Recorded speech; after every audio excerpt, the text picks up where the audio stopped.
I wasn't supposed to be at the cabin that night. The insomnia had driven me there. 3 months of it since the quarterly audit showed discrepancies I couldn't explain. Numbers that didn't add up in my own company, the business I'd built over 40 years. So, I'd driven to the lake cabin at midnight, seeking the silence that used to help me think when Linda was alive. She'd always known how to quiet my mind. At 2 a.m., I was standing on the deck staring at black water when I saw headlights on the access road. The lake was private. 5 cabins total, mine and 4 others. Nobody came here in the middle of the night. I grabbed my binoculars, old habit from my Navy days, and focused on the approaching car, a white Honda Civic. My stomach dropped. That was Rachel's car. My daughter pulled into the small parking area 50 yards from my cabin. Got out alone. The dome light illuminated her face for a moment. She looked terrified. She opened the trunk, pulled out a large suitcase.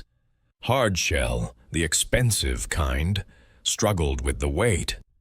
What the hell was she doing here at 2 a.m.? I should have called out, should have walked down there. But something stopped me. Some instinct that said, watch, don't interfere. Rachel dragged the suitcase toward the dock, kept looking over her shoulder like she expected to be followed or caught. At the end of the dock, she stopped, set the suitcase down, stood there for a long moment with her hands on it. Then she lifted it, swung it once for momentum, threw it into the lake. The splash echoed across the water. Too loud, too final. Rachel stood there watching it sink. Her shoulders shook. She was crying. I moved without thinking, stepping toward the railing of my deck. A board creaked. Rachel's head snapped up. She looked directly at my cabin, but the lights were off. I was invisible in the darkness. She waited another 30 seconds, then practically ran back to her car. Engine started. Headlights swept across the lake as she turned around. Gone. I stood on that deck for 5 minutes trying to make sense of what I'd just seen. My daughter. My responsible, law-abiding daughter who taught Sunday school and volunteered at the women's shelter, had just disposed of something in the middle of the night. Welcome to Elder Justice Revenge Stories. Could you please tell us where you're watching from? And if this is your first time visiting this page, kindly subscribe and turn the notification bell on so you don't miss out on other stories. Trust me. You'll want to hear how this one ends. The water was calm again, dark, hiding whatever Rachel had thrown away. I grabbed my flashlight and headed for the dock.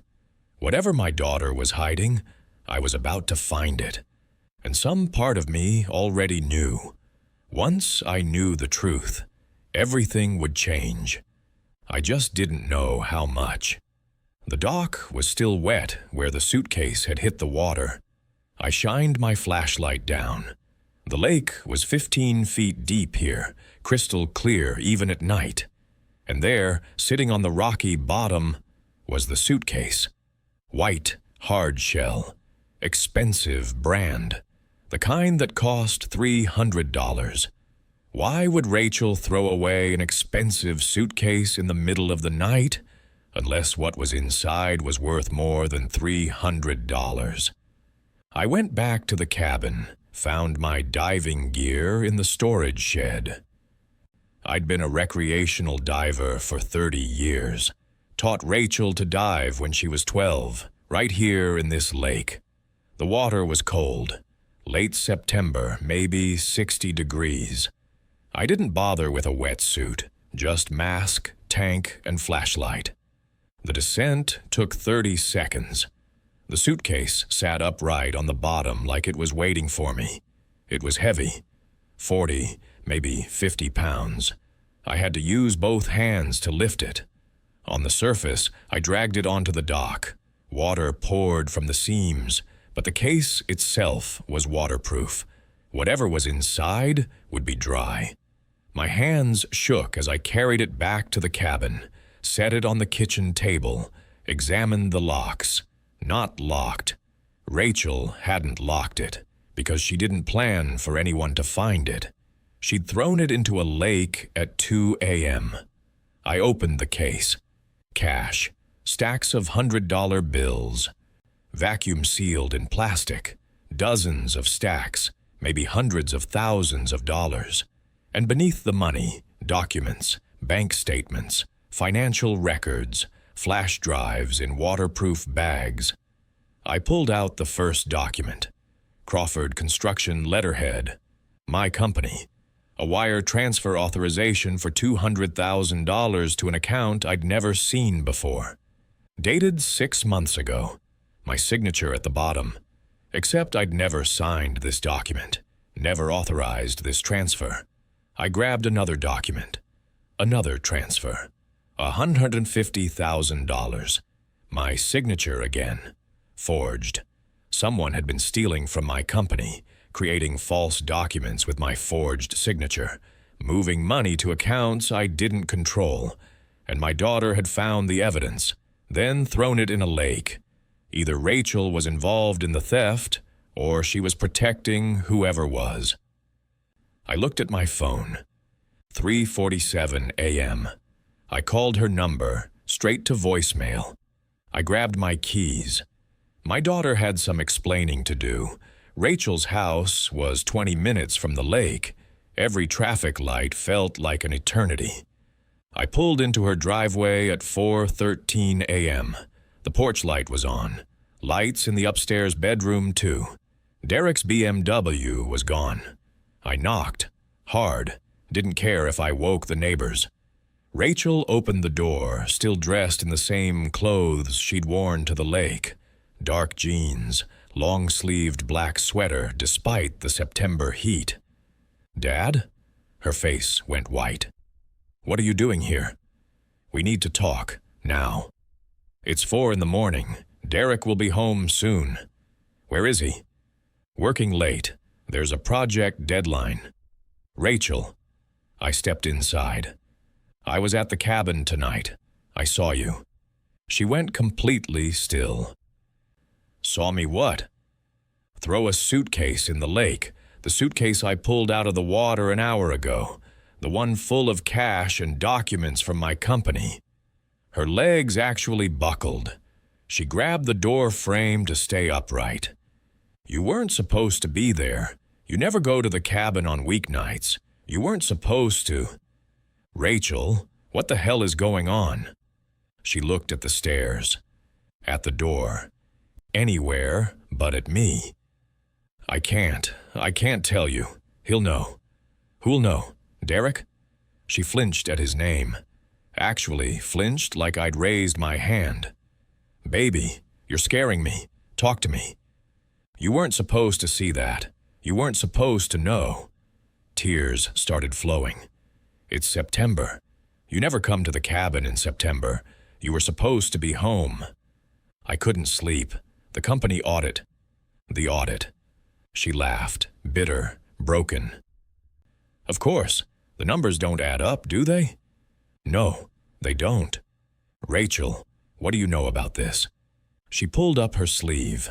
Bruises, dark purple, fading to yellow. Old ones beneath new ones. A pattern of fingerprints around her forearm where someone had grabbed her. Hard. "Derek did this," she whispered. "Derek's been doing this for 3 years." My blood went cold. "He's hitting you?" "He's doing a lot more than hitting me, Dad." She pulled up the other sleeve. More bruises, burns on her wrist that looked like cigarettes. "And the money? The documents?" "Derek's stealing from you. Has been for 3 years. I found out 3 months ago." Her voice broke completely. And when I confronted him, he almost killed me. I reached for her. She stepped back. "Don't." If Derek comes home and sees you here, I don't care what Derek thinks. You should, because he's not just an embezzler, Dad. He's a monster, and monsters are most dangerous when they're cornered. Rachel made coffee with shaking hands. We sat at her kitchen table, the kitchen table I'd helped Derek pick out 4 years ago when they bought this house, when I'd thought he was a good man who loved my daughter. "Tell me everything," I said. "Derek is your VP of operations. You hired him 5 years ago. You trusted him." "I know who he is. I want to know what he's done." Rachel wrapped her hands around the coffee mug like she was freezing. "The abuse started 2 years after we got married. Small things at first. Criticism, controlling where I went, who I talked to. Then it got worse." "Why didn't you tell me?" "Because I was ashamed. Because he said no one would believe me. He's so charming in public, Dad. Everyone loves Derek. Who would believe he goes home and—" She couldn't finish. "When did you find out about the embezzlement?" 3 months ago. I was looking for our tax documents in his home office, found a folder labeled Crawford Secondary Accounts. Inside were bank statements, transfer records, everything. How much? Over $3 million, taken over 3 years through shell companies and fake vendor payments. $3 million, from the company I'd built, by the man I'd welcomed into my family. I confronted him that night, asked him what the accounts were. She touched her ribs. He broke 2 of them, told me if I said anything to anyone he'd kill me. Then he'd kill you and make it look like an accident. Rachel, he wasn't bluffing, Dad. He showed me his plan. He's been building a case against you for years. Fake emails in your name, forged signatures, offshore accounts that trace back to you. If the embezzlement is discovered, you go to prison. He walks away clean. The coffee tasted like ash. So he made you help him. He needed the physical evidence moved before tomorrow. He's transferring everything offshore. The cash, the documents, they were the last pieces. He made me dispose of them while he was at a business dinner with witnesses. Where is he now? Still at dinner, or pretending to be. He'll be home by 5. I checked my watch. 4:47 a.m. You're leaving, right now. Pack a bag. You're coming home with me. I can't. He'll know something's wrong. I don't care. Dad, listen to me. Derek has been planning this for years. Since before he even married me. She met my eyes. He researched your company, found out you had a daughter. He targeted me deliberately. The words hit like a physical blow. What? He married me to get access to Crawford Construction, the abuse, the embezzlement. It was all planned. I'm not his wife. I'm his cover story. And I'd helped him. I'd hired him, trusted him, given him access to everything. Why didn't you come to me sooner? Because he said he'd kill you, and I believed him. She pulled out her phone, showed me photos. Her face beaten so badly I almost didn't recognize her. This is what happens when I disobey him, Dad. Imagine what he'd do to you. I looked at my daughter, at the fear in her eyes, the bruises on her arms, the broken spirit of someone who'd been terrorized for 3 years. Derek had stolen my money. But he'd stolen something far more valuable. He'd stolen my daughter's freedom, and I was going to make him pay for both. He made you his accomplice, I said. Not a question, a statement. Rachel nodded. For 3 months, since the day I found the documents, he's had me help him cover his tracks. What kind of help? Shredding papers, deleting emails from his computer. Tonight was the worst, disposing of evidence while he built an alibi. She showed me her phone. A text from Derek at 11:47 p.m. "It's done?" Her response, "Yes." Derek, "Good girl. See you at 5. Love you." Love you, like he hadn't beaten her, like he hadn't turned her into an accessory to his crimes. "The business dinner tonight," Rachel continued. "It's real. 6 witnesses can confirm Derek was at Morton's Steakhouse from 9 p.m. to 1 a.m. He paid with the company card. Took photos with clients while I was at the lake throwing evidence into the water. Why tonight specifically? Because tomorrow morning, Derek moves all the money offshore, Cayman Islands accounts that can't be traced. The cash and documents were the only physical evidence left. Once they were gone, he'd be clean. And if you'd refused?" Rachel pulled out her phone again, showed me a photo Derek had sent her last week. My house, taken from across the street. Time stamped 6:47 a.m. He said if I didn't cooperate, you'd have an accident, a gas leak while you were sleeping, an electrical fire, something that looked natural. My hands clenched on the coffee mug. He threatened to kill me. He's been preparing for this for years, Dad, building a case against you in case he got caught. Look. She pulled up her laptop. Showed me emails I'd supposedly sent, authorizing transfers, discussing offshore accounts, planning tax evasion. I never wrote these. I know. Derek wrote them from your email account. He has your passwords, has had them since 6 months after you hired him. More emails, more evidence, all fabricated, all carefully crafted to make me look like the embezzler. If the FBI investigates, they find these emails, they find the offshore accounts in your name, they find Derek's testimony that you forced him to help you, and you go to prison while Derek disappears with $3 million. If you've ever hidden abuse from your family because you were ashamed, comment "hidden" and tell us your story. Sometimes the people hurting us are masters at making us believe we're alone. Why didn't you come to me 3 months ago? When you first found out? Because he showed me the plan, Dad. Showed me exactly how he'd frame you, how he'd kill you if I tried to warn you. He said the only way to keep you safe was to help him. So I did. You were protecting me. I was protecting both of us, or trying to. She looked at the clock. 4:53 a.m. You need to leave. If Derek comes home and finds you here, let him come. Dad, you don't understand. Derek is dangerous, really dangerous.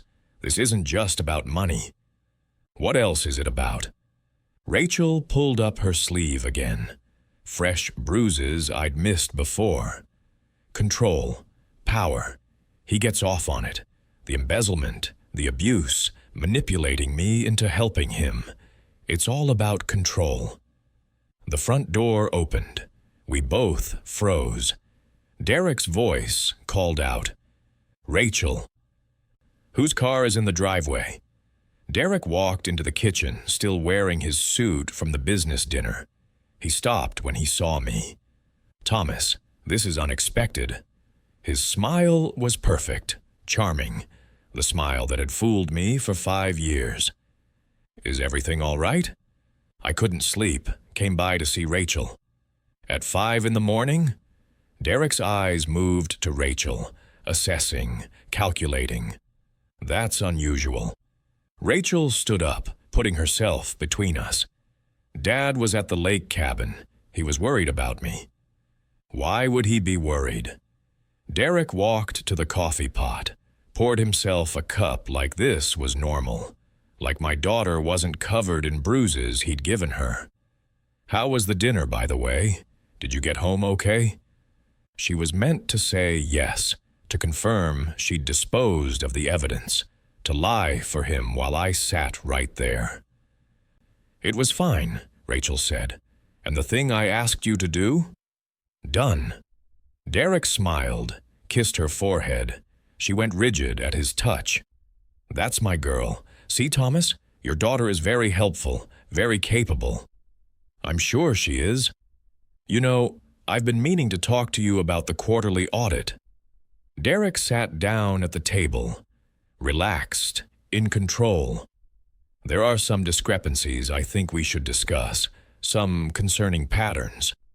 He was starting, building his case against me right now, in front of Rachel, making sure she heard him establish the narrative. What kind of patterns? Unauthorized transfers, offshore accounts. I didn't want to bring it up until I had more information, but he looked concerned. Fake concern.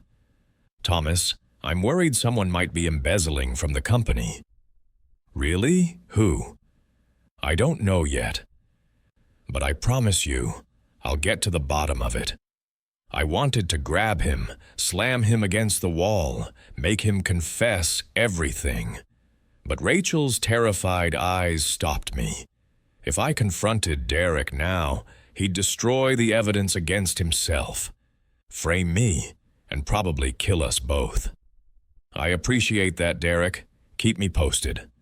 Of course. He checked his watch. I should shower and get to the office. Big day today. Important transfers to process. The offshore transfers. Tomorrow morning. Just like Rachel said. I stood up. I should go too. Let you both get your morning started. Derek walked me to the door, put his hand on my shoulder. Thomas, you look tired. You should take better care of yourself. Men our age. Things can happen. Heart attacks, strokes, accidents. A threat, delivered with a smile and a concerned tone. I'll be careful, I said. In my truck, I sat for 5 minutes watching their house. Through the window, I saw Derek grab Rachel's arm, pull her close, whisper something that made her flinch. Then he walked upstairs, leaving her standing alone in the kitchen. My daughter, trapped in a house with a monster. I pulled out my phone and called my attorney, James Porter. James, I need your help, and I need it today. Someone's been embezzling from my company, and that someone is married to my daughter. Jesus, Thomas, are you sure? I have evidence, cash, documents, everything, but there's a complication. What kind of complication? The kind where if we move too fast, my daughter might not survive. Silence on the other end. Then, I'll be at your house in an hour, and Thomas, don't do anything until I get there. Promise me. I promise. But I didn't promise not to start gathering more evidence. Derek thought he'd covered his tracks, thought he'd disposed of the physical evidence. He didn't know I'd pulled it from the lake. And he was about to find out that underestimating me was the biggest mistake of his life. James Porter arrived at my house at 6:47 a.m. carrying his laptop and a legal pad. He'd been my attorney for 20 years, handled the business incorporation, Linda's estate, everything. Show me what you have, he said. I spread the documents across my dining room table. The cash, the bank statements, the flash drives. James put on reading glasses and started going through everything methodically. 5 minutes in, he stopped. Thomas, these signatures are good, really good. If I didn't know you, I'd believe you signed these. But I didn't. I know, but look at the approval chain. He pointed to a wire transfer form. Derek initiates the transfer. Marcus Chen approves it as CFO. Then your forged signature authorizes final payment. Marcus Chen, my chief financial officer for 12 years. The man who'd helped me navigate the 2008 recession, who'd been at Linda's funeral, who I'd trusted with every financial decision in my company. Marcus is involved? James pulled up more documents. Look at the pattern. Every single fraudulent transfer has Marcus's approval. He's not being fooled. He's part of it. How much? James started calculating, pulled out his phone, opened a spreadsheet. 10 minutes later, he looked up. $3.2 million over 3 years, based on the account numbers. It looks like they split it 60-40. Derek gets 60%, Marcus gets 40%. I sat down hard. I trusted both of them. That's why it worked. Derek has signing authority as VP of Operations. Marcus has oversight as CFO. They created shell companies, fake vendors, authorized payments to themselves. And because you trusted them, you didn't question it. How did I not see this? Because you're a builder, Thomas. You focus on the projects, the crews, the clients. You hired people to handle the finances so you could focus on what you do best. They exploited that trust. James pulled out more documents. There's something else. Look at when the embezzlement started. I checked the dates. The first fraudulent transfer was dated March 2021. That's 6 months after Derek married Rachel. Exactly. He waited, established himself, made sure he was family before he started stealing. I thought about Derek at the wedding, the toast he'd made about family and trust, how he'd thanked me for welcoming him into the Crawford family.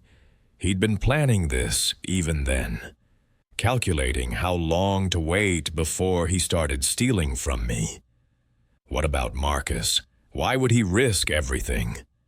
James pulled up Marcus's personal financial records, publicly available information from a database attorneys use.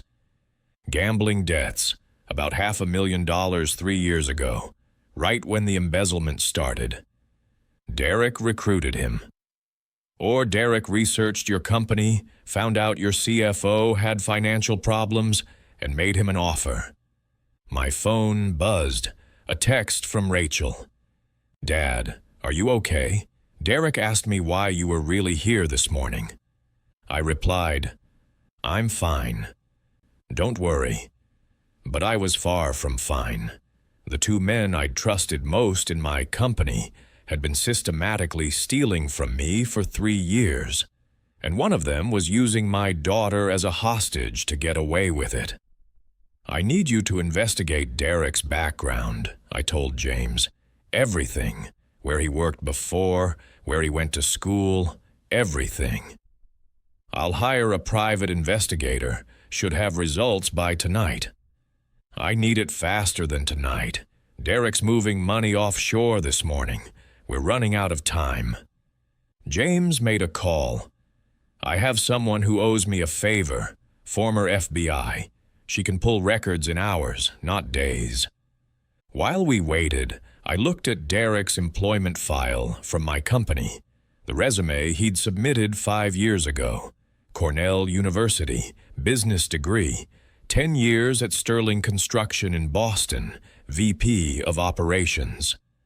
Excellent references. Everything checked out when I'd hired him. Except now I was wondering if any of it was true. James's investigator called back at 9:30 a.m. He put her on speaker. Derek Bennett is interesting, she said. The Cornell degree is real, but Sterling Construction has no record of him working there for 10 years. What? He worked there for 18 months. Then he was fired. Irregularities in financial reporting is how it's documented.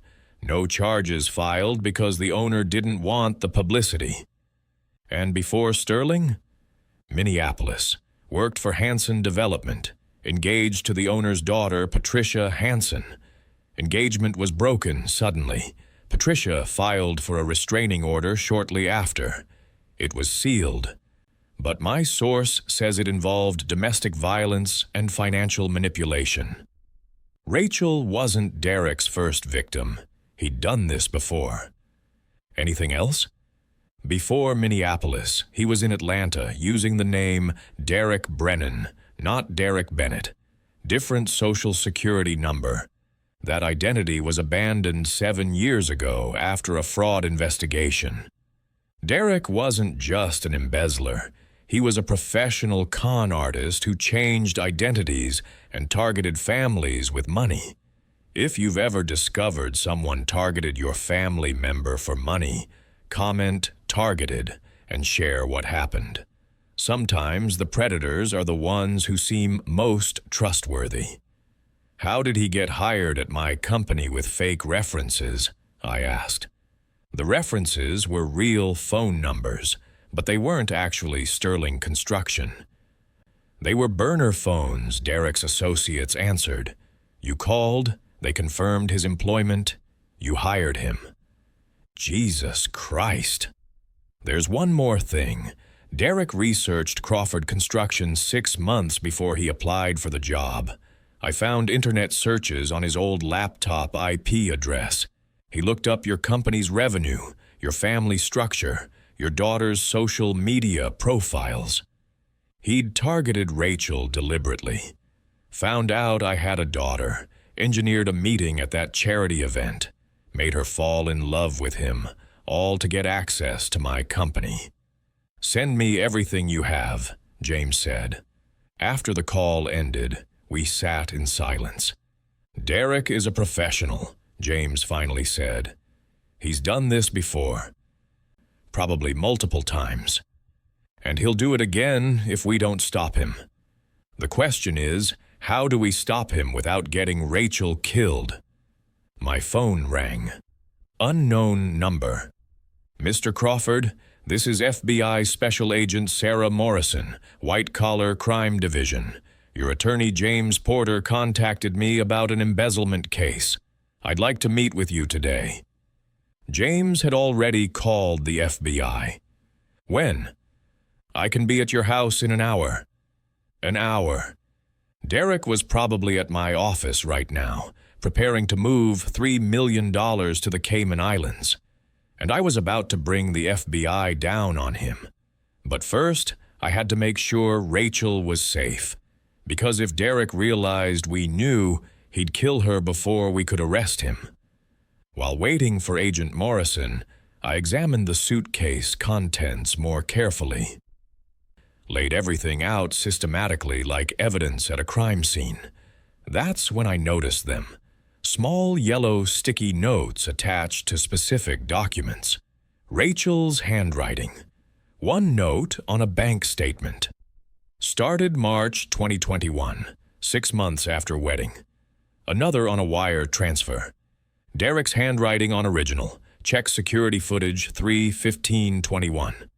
She hadn't just found evidence. She'd been analyzing it, documenting it, building a case. I checked the suitcase itself, ran my hands along the interior lining. My fingers caught on something, a small bulge in the fabric near the bottom. I pulled out my pocket knife, carefully cut the lining. Inside was a USB drive, wrapped in plastic, taped to the suitcase frame. "James, look at this." We plugged the USB into my laptop. Password protected. I tried Rachel's birthday, her wedding anniversary. Nothing. Then I tried Linda's birthday, my late wife. The drive unlocked. Inside were folders, dozens of them. 3 years of evidence Rachel had been secretly collecting. Emails Derek contained his real communications, discussions with Marcus about the embezzlement, plans to frame me, threats to Rachel if she didn't cooperate. Financial, offshore, showed the complete money trail, every dollar stolen, every account opened, the Cayman Islands accounts waiting for today's transfer. And then I opened the folder labeled Evidence, Personal. Photos. Hundreds of them. Rachel's injuries, time stamped and dated. Her face beaten. Her ribs bruised. Burns. Cuts. 3 years of systematic abuse documented. Videos. Rachel recording herself after Derek hurt her. Dated entries like a diary. March 15th, 2022. Derek hit me because dinner was cold. Broke my cheekbone. I told the ER I fell downstairs. June 3rd, 2022. Derek found out I talked to Dad on the phone without telling him. He put cigarettes out on my wrist 5 times. September 10th, 2023. Derek showed me his plan to frame Dad for embezzlement. Said if I tell anyone, he'll kill Dad first, then me. I believe him. James's hands were shaking. She's been building a case this whole time. While pretending to help him, while being terrorized, she was fighting back the only way she could. The last file on the USB was dated 3 days ago. A video. Rachel sitting in her car, crying. Dad, if you're watching this, it means something went wrong. It means I didn't make it out. Derek is embezzling from your company. Marcus Chen is helping him. I have all the evidence on this drive. Don't let them get away with it. And Dad, I'm sorry. I'm sorry I didn't tell you sooner. I was just so scared. I love you. I had to stop the video. Couldn't watch my daughter's desperate message anymore. She was going to retrieve the suitcase herself, I said. Let Derek think she'd disposed of it, then use the evidence to escape. You showing up at the lake disrupted her plan.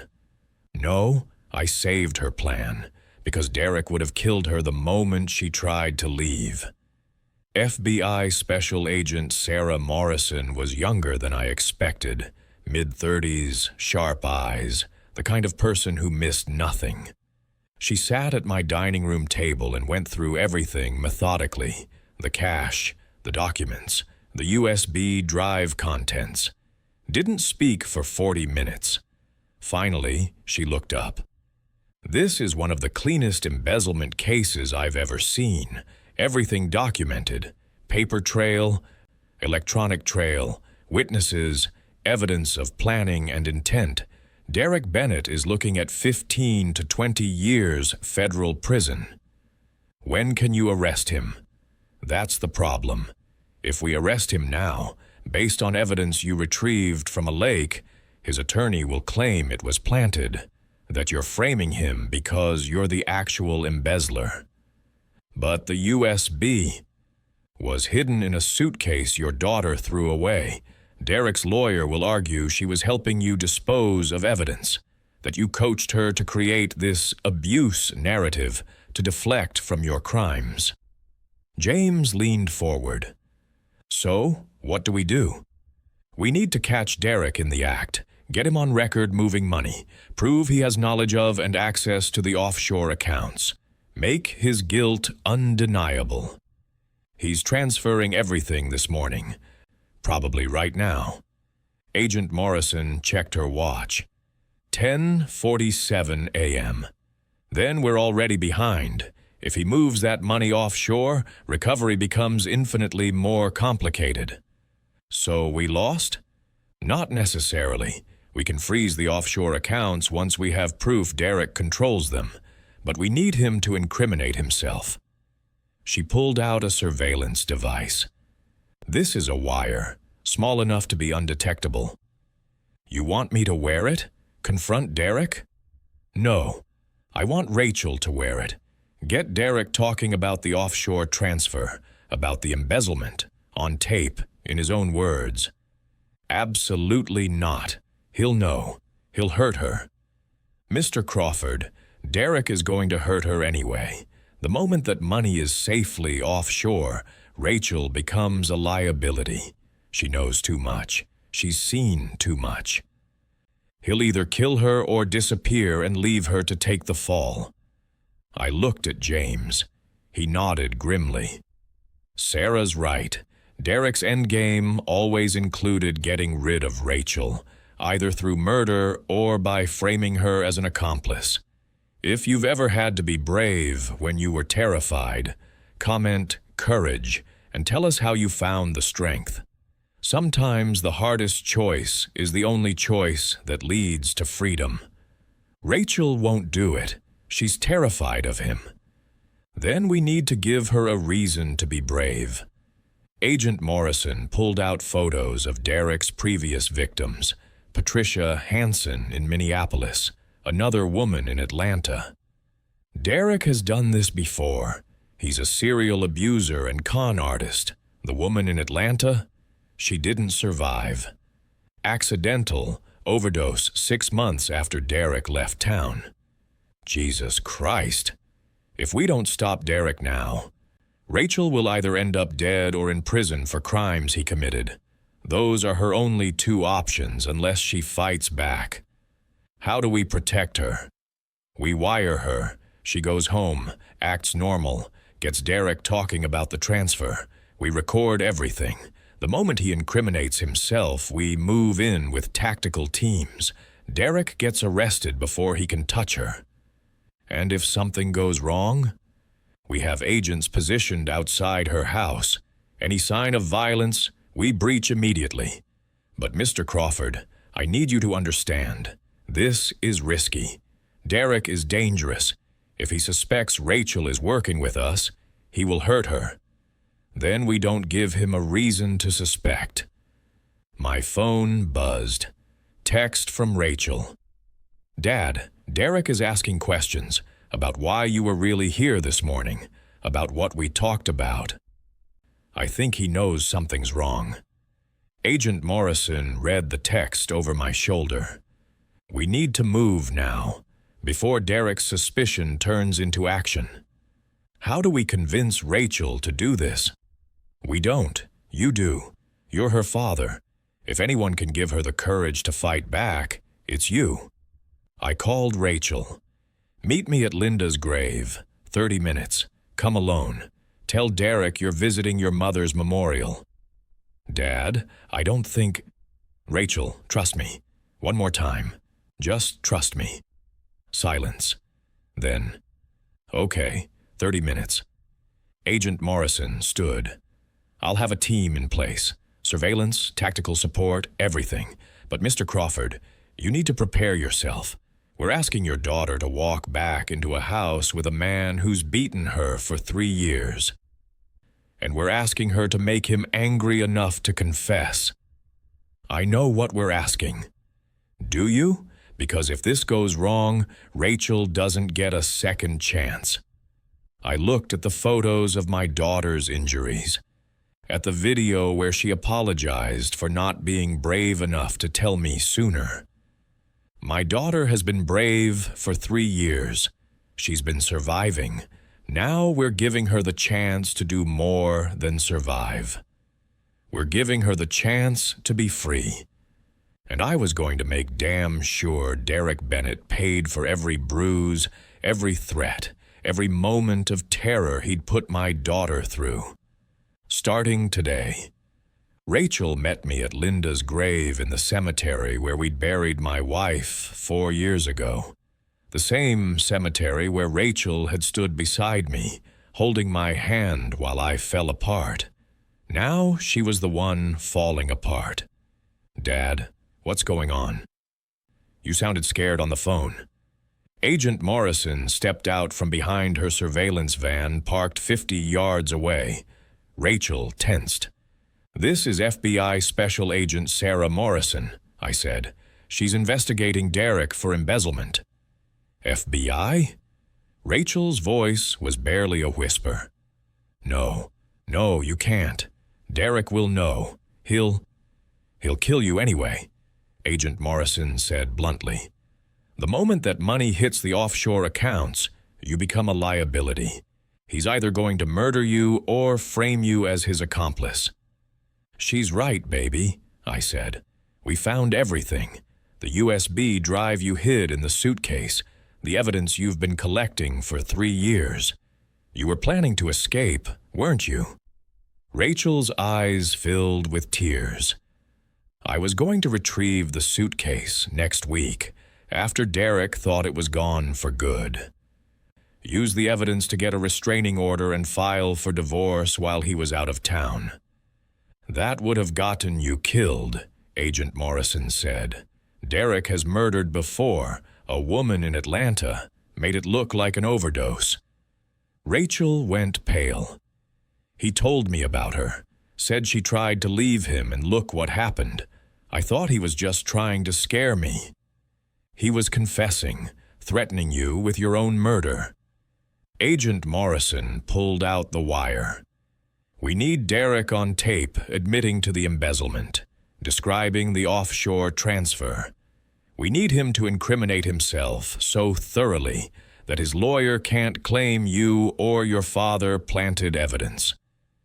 You want me to go back there, to him. I want you to go home, act normal, and get him talking. We'll have agents outside. Any sign of violence, we come in. He always knows when I'm lying. Always. He'll see it in my eyes. I took Rachel's hands. You've been lying to him for 3 months, pretending to help him while secretly documenting everything. You're stronger than you think.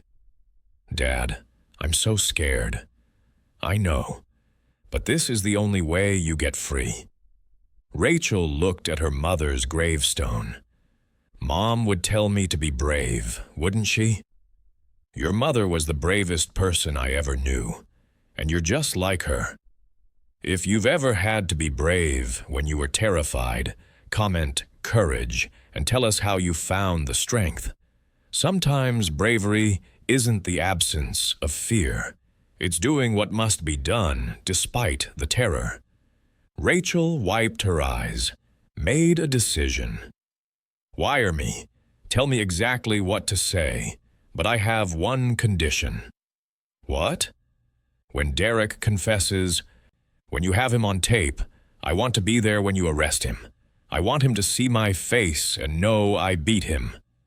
Agent Morrison smiled. We can arrange that. The wire was smaller than I expected. A chip hidden in Rachel's necklace. FBI surveillance van parked 3 houses down. Tactical team positioned in unmarked cars throughout the neighborhood. I watched from Agent Morrison's monitor as Rachel pulled into her driveway at 6:47 p.m. Derek's BMW was already there. Remember, Agent Morrison said into Rachel's earpiece, keep him talking. Get him to describe the offshore transfer. We need details, account numbers, amounts, timing. Rachel's hand shook as she unlocked her front door. We could see everything through the camera hidden in her purse, which she'd left open. Derek was in the kitchen, cooking. Like a normal husband making dinner for his wife. You're home, he said, smiling. How was your day? Long, tiring. Rachel's voice was steady, stronger than I expected. Did you do it? Last night. The thing I asked you to do. It's done. Bottom of the lake, just like you said. Derek stopped cooking, turned to face her fully. You're sure? No one saw you? It was 2 a.m. at a private lake. Dad's cabin was dark. No one was there. I flinched at the mention of my cabin. Rachel was selling the lie, making Derek believe the evidence was truly gone. Derek studied her face. Check your phone. Unlock it. Rachel handed it over without hesitation. Derek scrolled through her messages, her location history, her recent calls. And your car. Did you clean it? Vacuumed and detailed this morning. There's nothing. Derek finally relaxed, smiled. Pulled Rachel into a hug that made my skin crawl. See? This is why we're a team. This is why I married you. You're smart, capable, and loyal. What happens now? Rachel asked, playing her part perfectly. Now? Tomorrow morning at 9 a.m. I execute the final transfer. $3.2 million moves from the Shell accounts to the Cayman Islands. Account number 847392KY. Untraceable, unreachable by U.S. law enforcement. Agent Morrison was already typing. We've got the account number, freezing it now. Derek continued, oblivious. Marcus is handling the domestic side, cleaning up the paper trail. By noon tomorrow it'll be like the money never existed. Crawford Construction's books will balance. Your father will never know what we took. And if he does find out? We already discussed this. The evidence trail leads to him, not us. His forged signatures, his email account, his offshore accounts in his name. Thomas goes to prison for embezzling from his own company. We walk away clean. What about me? Derek's expression darkened. What about you? After the money transfers, what happens to us? We celebrate, maybe take a trip. You've earned it, Rachel. You've been such a good girl helping me all these months. The condescension in his voice made me want to break through the screen and strangle him. And the abuse? Rachel's voice trembled slightly. Does that stop? Or do I get another cigarette burn for asking questions? Derek's hand moved fast, grabbed Rachel's throat, slammed her against the wall. Don't get brave now, he hissed. Tomorrow we're rich, but you're still mine. You'll always be mine. And if you ever try to leave, FBI, hands up. Now! The tactical team breached through the front and back doors simultaneously. 4 agents in full gear, weapons drawn. Derek released Rachel, hands going up. What the hell? This is a mistake. Derek Bennett, you're under arrest for embezzlement, wire fraud, money laundering, and domestic violence. Agent Morrison walked in, holding a tablet showing the recording. We have your confession. All of it. Account numbers, amounts, your plan to frame Thomas Crawford, your own words condemning you. Derek looked at Rachel. You set me up. Rachel pulled the necklace from her collar, held up the wire. I stopped being yours 3 months ago when I started documenting everything you did. I've just been waiting for the right moment to destroy you. You're dead. You hear me? An agent forced Derek to his knees, handcuffed him. I was out of the van, running toward the house before Agent Morrison could stop me. Found Rachel standing in her kitchen, shaking but upright. Bruises on her throat from where Derek had grabbed her. Did I do it right? She asked. Did I get enough? You got everything.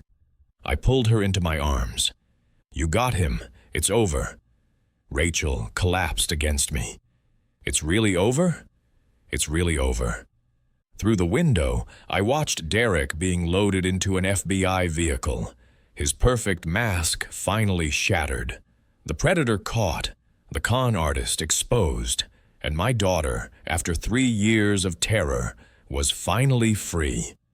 Derek was processed at the federal building downtown. Agent Morrison kept me updated throughout the night. We arrested Marcus Chen at his home at 8 p.m. He tried to run. Made it about 50 feet before agents tackled him in his front yard. Did he confess? He's already negotiating a plea deal, willing to testify against Derek in exchange for a reduced sentence. Says Derek approached him 3 years ago, threatened to expose his gambling debts if he didn't help with the embezzlement. So Derek had blackmailed Marcus into helping him steal from me. Another victim in his web of manipulation. What about the money? We froze the Cayman Islands account, Derek mentioned. $3.1 million. We also seized the cash you recovered from the lake. $480,000. Plus another $200,000 we found in a safe deposit box registered to one of Derek's shell companies. Nearly $4 million. Derek had been stealing even more than the documents showed. Recovery rate is excellent, Agent Morrison continued. You'll get most of it back once the case is resolved. Rachel was with me at my house, refused to go back to her home. I can never go back there, she'd said. Every room has a memory of him hurting me. Then don't. Stay here as long as you need. At 11 p.m., Agent Morrison called again. Derek's asking for a deal. His attorney wants to negotiate. What kind of deal? Reduced sentence in exchange for a guilty plea. Avoid trial. He's offering to plead to embezzlement if we drop the domestic violence charges. Absolutely not. That's what I told his attorney. Derek is being charged with wire fraud, money laundering, embezzlement, and aggravated domestic violence. We have video of him strangling Rachel. We have photos of 3 years of abuse. We have testimony from his previous victims. There's no deal. Derek's arraignment was scheduled for the next morning. Federal Court, Judge Rebecca Martinez presiding. I was there, front row, Rachel beside me. Derek was led in wearing an orange jumpsuit and handcuffs. He looked smaller somehow. The confidence gone. The mask permanently shattered. His eyes found Rachel. She stared back without flinching. The charges were read. 17 counts total. Derek pleaded not guilty to everything. His attorney requested bail. My client is a respected businessman with ties to the community. He's not a flight risk. Agent Morrison stood.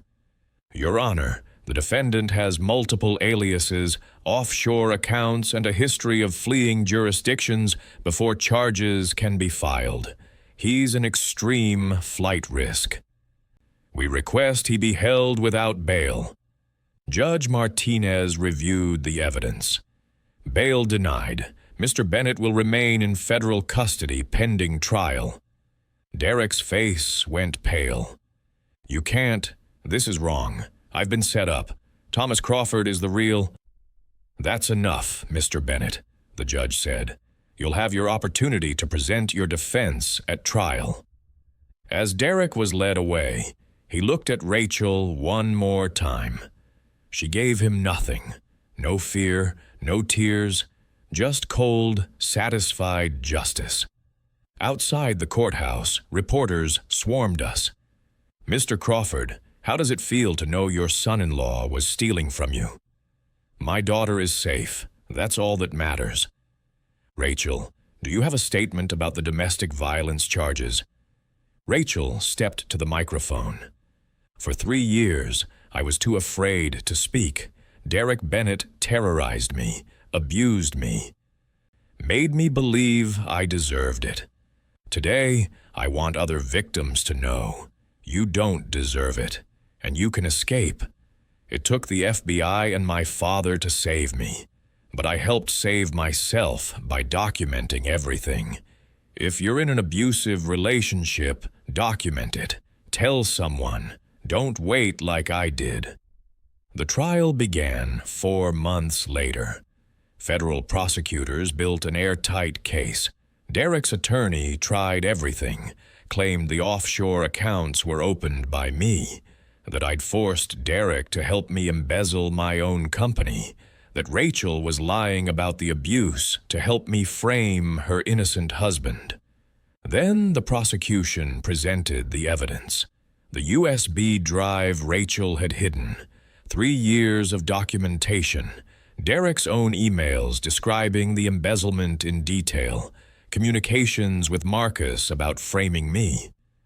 The wire recording from the night of Derek's arrest, his confession about the offshore accounts, his admission of the entire scheme, his hands around Rachel's throat on camera.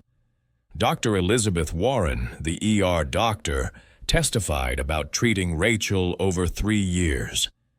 16 separate visits, broken ribs, fractured cheekbone, burns, injuries consistent with ongoing domestic violence. Each time, Mrs. Bennett claimed she'd fallen or had an accident, but the pattern was clear.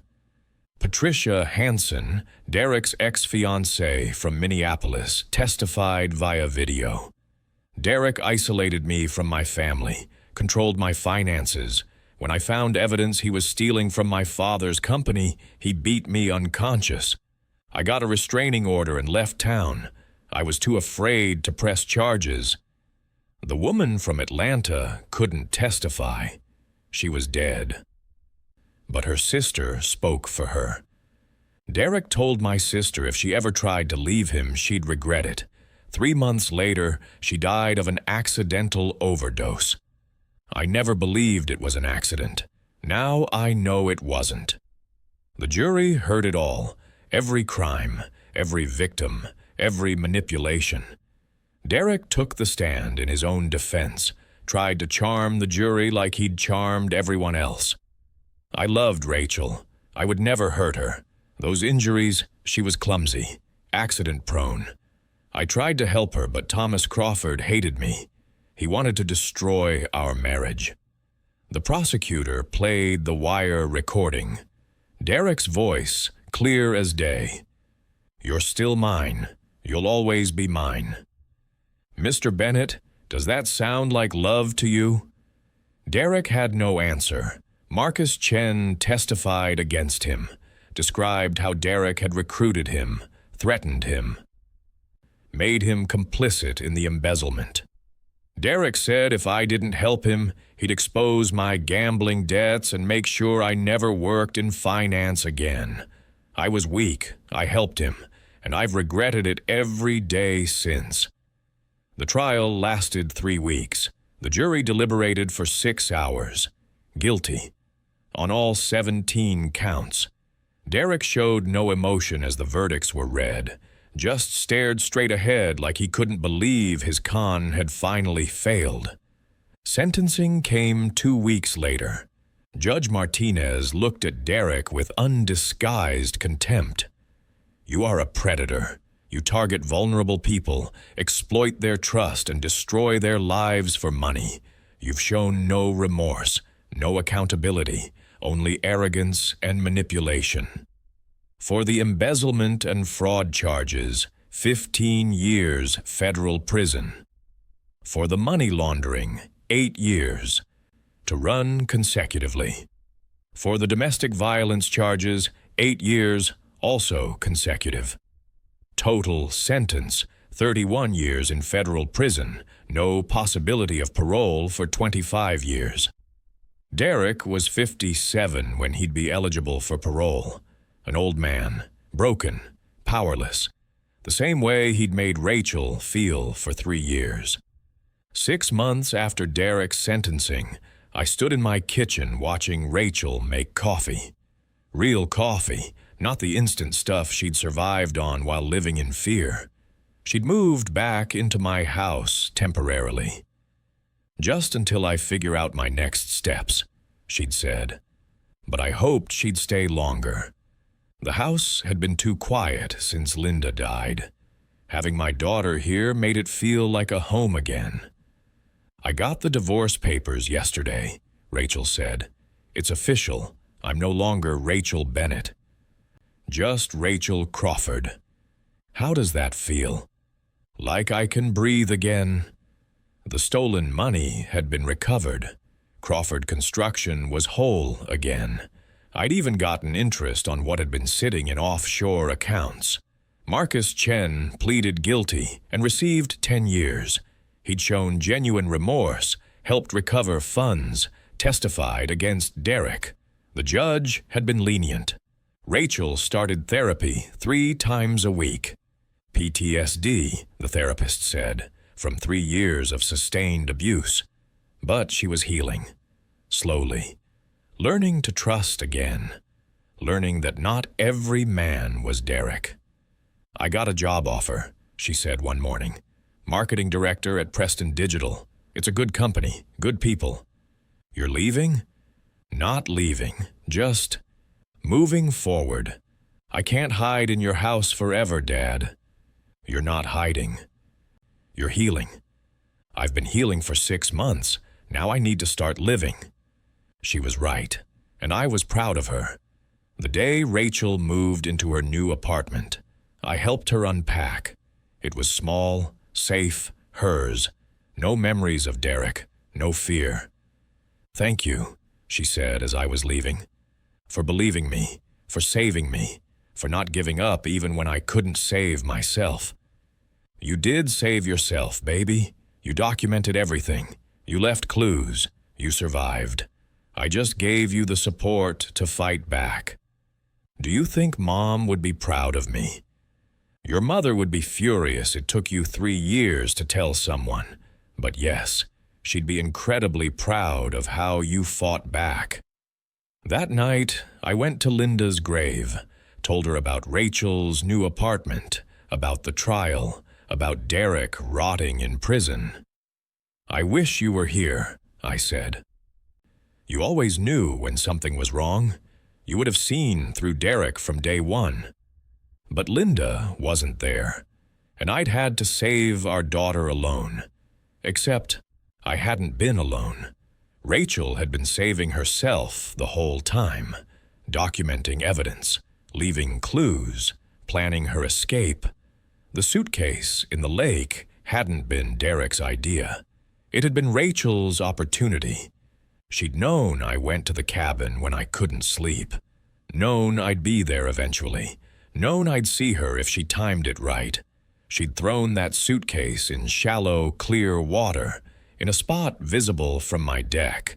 At 2 a.m. when she knew I'd be awake and watching, she'd wanted me to find it. "You planned it," I said when I asked her about it later. "You knew I'd retrieve it." "I hoped you would. Derek thought he was forcing me to dispose of evidence. But I was leaving it where I knew you'd find it, where you could save both of us. My daughter, brilliant, brave, and stronger than anyone gave her credit for." A year after Derek's sentencing, Rachel brought someone to Sunday dinner, a man named Christopher. Kind eyes, gentle voice. He worked in software development, no connection to construction or my company. "Nice to meet you, Mr. Crawford," he said, shaking my hand. "Rachel's told me a lot about you." "All good, I hope." "She said you saved her life." "She saved her own life. I just helped." I watched them together. Christopher's hand on Rachel's back, light and respectful. Rachel leaning into him without flinching. No fear in her eyes. She was healing, really healing. After dinner, Rachel walked me to my truck. "Christopher seems nice," I said. "He is. We're taking it slow." "I'm learning to trust again." "I'm proud of you." "I'm proud of me too, Dad. For the first time in years, I'm actually proud of myself." I hugged her. "Your mother would be too." Driving home, I thought about that night at the lake, the suitcase hitting the water, the moment that changed everything. I'd thought I was witnessing my daughter commit a crime. Instead, I was witnessing her cry for help. And I was grateful, so deeply grateful, that I'd been there to hear it.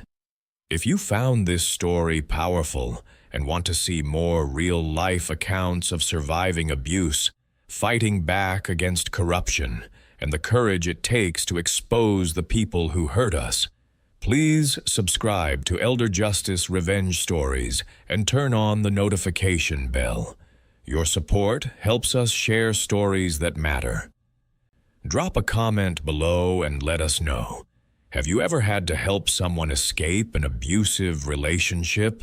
Have you ever found evidence that changed everything? We'd love to hear your story. Thank you for watching, and remember, sometimes what looks like a crime is actually a call for help. I saw my daughter throw a suitcase in the lake. What I found inside wasn't just evidence of embezzlement. It was her desperate plan to escape. The suitcase wasn't evidence being disposed of. It was evidence being preserved. And it saved both our lives.